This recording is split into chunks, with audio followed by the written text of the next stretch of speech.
ભરૂચ જિલ્લામાં છેલ્લા 4 દિવસથી વરસી રહેલા ધોધમાર વરસાદને બાદ વાલિયા તાલુકા અને નેત્રંગ તાલુકામાં પડેલા ભારે વરસાદને લઈને નદી અને નાળાઓમાં પાણીનો ભરાવો થયો હતો। અનેક ગામોમાં આ પાણી ભરાતા અસંખ્ય લોકોને પોલીસ અને વહીવટી તંત્રના અધિકારીઓ દ્વારા સલામત સ્થળે ખસેડવાની ફરજ પડી હતી।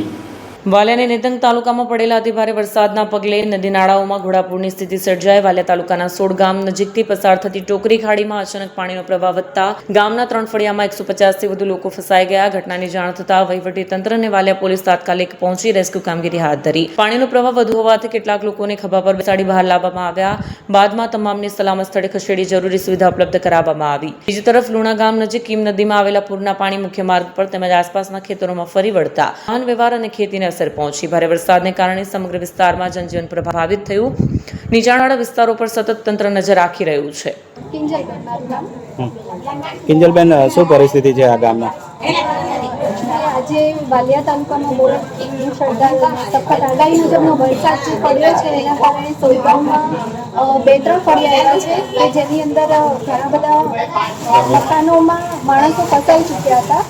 તો પોલીસ તંત્ર અને તરવૈયા અને બધી જે અમારી ટીમ હતી અમે સફળતાપૂર્વક રેસ્ક્યુ કરી અને લગભગ 175ની આસપાસનો આંકડો છે વિસ્થાપિતોનો એનું સ્થળાંતર કરી ચૂક્યા છે અને હજી પણ બીજા ફળિયામાં થોડી કામગીરી ચાલુ જ છે। ઘરોની શું પરિસ્થિતિ છે?